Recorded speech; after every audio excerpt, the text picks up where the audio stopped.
Bismillahirrahmanirrahim. Assalamualaikum warahmatullahi wabarakatuh. Nah, sini saya mau menjelaskan Mas ya tentang prinsip-prinsip filosofik manajemen pendidikan Islam. Ya, prinsipnya itu ada prinsip tauhid, yaitu keesaan Allah, kemanusiaan, keseimbangan, dan rahmatan lil alamin. Nah, itu menjadi landasan utama manajemen pendidikan Islam. Nah, tauhid itu mengarahkan aktivitas pendidik sebagai bentuk ibadah kepada Allah, sedangkan kemanusiaan menekankan penghormatan terhadap martabat manusia sebagai khalifah. Nah, prinsip keseimbangan mendorong harmoni antara aspek duniawi dan ukhrawi. Nilai-nilai etika seperti kejujuran, tanggung jawab, dan keadilan menjadi pedoman dalam proses manajerial. Dan ketika prinsip-prinsip ini kan menjadi keseimbangan antara agama Islam yang menjadi keseimbangan di manajemen seperti itu. Sekarang setelah prinsip ini saya akan menjelaskan manajemen sebagai ilmu yang filosofis dan sistematik. Nah, manajemen sebagai ilmu sistematik memiliki struktur teori yang jelas untuk menyelesaikan masalah organisasi.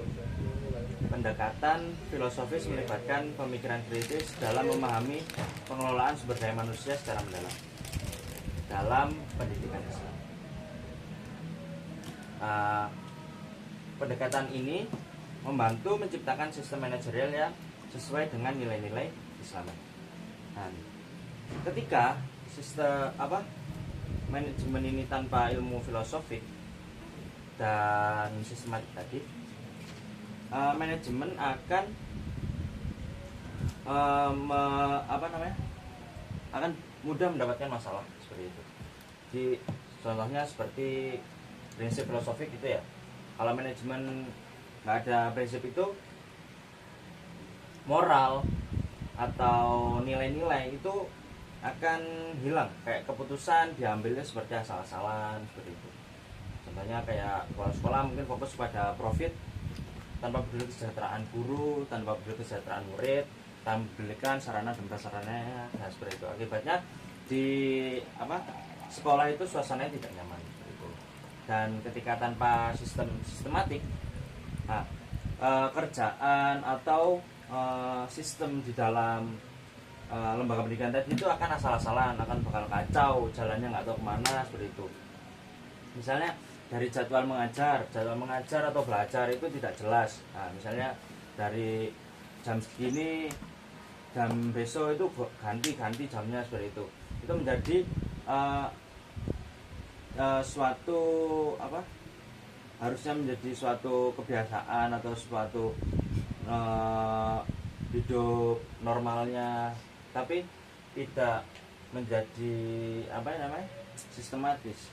Jadi tapi menjadi asal-asalan atau kacau balau seperti itu. Dan setelah itu ada hakikat dasar aliran filsafat manajemen. Nah, aliran filsafat manajemen berikan landasan seperti konseptual bagi pengelolaan organisasi pendidikan Islam. Nah, prinsip filosofis tadi diterapkan untuk mengatasi masalah manajerial secara sistematis, membantu membangun kerangka kerja berbasis nilai keislaman seperti itu. Nah, dengan memahami itu tadi, pengelola dapat merancang strategi yang lebih efektif, yang dapat mempermudah mencapai tujuan lembaga pendidikan tadi, Mas, seperti itu. Nah, sekarang ada jenis-jenis aliran filsafat manajemen.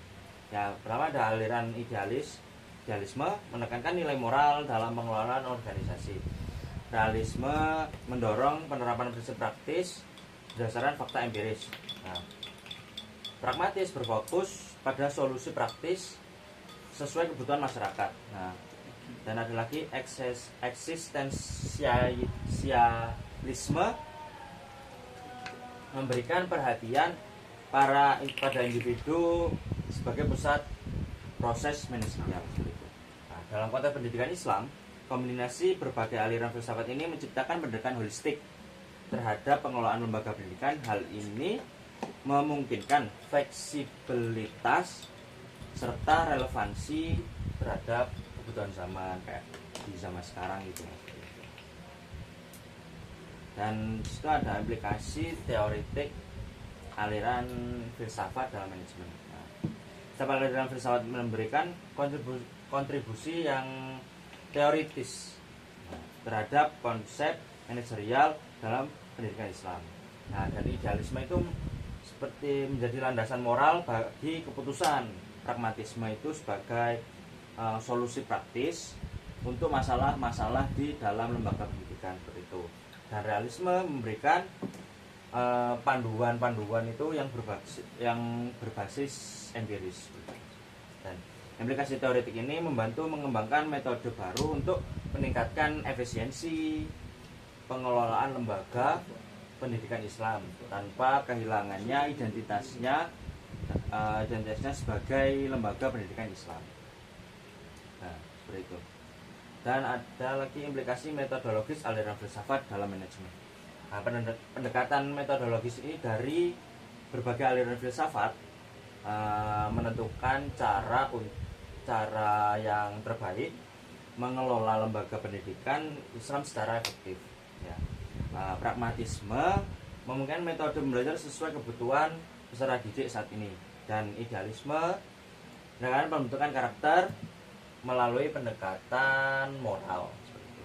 Dan metodologi modern seperti integrasi teknologi juga diterapkan untuk meningkatkan kualitas layanan lembaga pendidikan Islam sekaligus memenuhi tuntutan pada era sekarang. Nah, dan tanpa meninggalkan prinsip-prinsip Islami tadi seperti itu.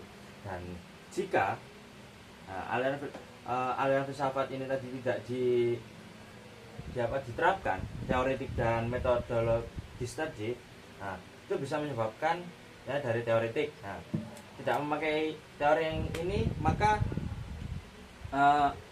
jalannya tidak akan jelas, layaknya kayak orang itu jalan tanpa ada peta, tanpa ada tujuan seperti itu. Kayak contohnya itu pemimpin lembaga pendidikan, mungkin dia nggak ngerti caranya motivasi, nggak paham tentang cara kepemimpinan. Nah, itu bahkan stafnya jadi males, tujuannya nggak kecapai seperti itu. Jadi emang kerjaannya jadi keleleran gitu. Terus kalau tanpa adanya metodologis itu misalnya dalam mengelola sesuatu itu, jadi kan nggak ada metode tuh, jadi kan jadi acak-acakan, nah, kayak gitu. Jadi kayak contohnya tuh sekolahan nih bikin program baru, program tahunan seperti itu kan, dan tanpa direncanain mateng gitu kan, jadi asal-asalan naro, asal-asalan yang udah ditempatin di mana terserah, akhirnya program tadi itu nggak kejalanin, bahkan bisa gagal total soalnya tidak ada persiapan yang matang kayak gitu. Dan udah seperti itu dan masih tidak ada evaluasi untuk menjadi lebih baik. Nah, itu jika tidak diterapkan. Jadi kayak kesimpulannya tuh dari aliran filsafat, metodologis itu penting dan nggak bisa diabaikan. Karena kalau diabaikan, semuanya bakal buyar, bakal asal-asalan, tidak sistematis, tidak terencana gitu kan, tanpa adanya kayak planning, tanpa adanya organizing, tanpa adanya controlling kayak gitu kan ya. Itu jadi kayak lembaga pendidikan itu tidak berjalan sesuai apa yang diharapkan. Mungkin itu yang mau saya jelaskan kepada Mas ya. Terima kasih Mas sudah mendengarkan. Ya, terima kasih banyak, saya sudah menyita waktu Mas. Assalamualaikum warahmatullahi wabarakatuh. Waalaikumsalam. Stop.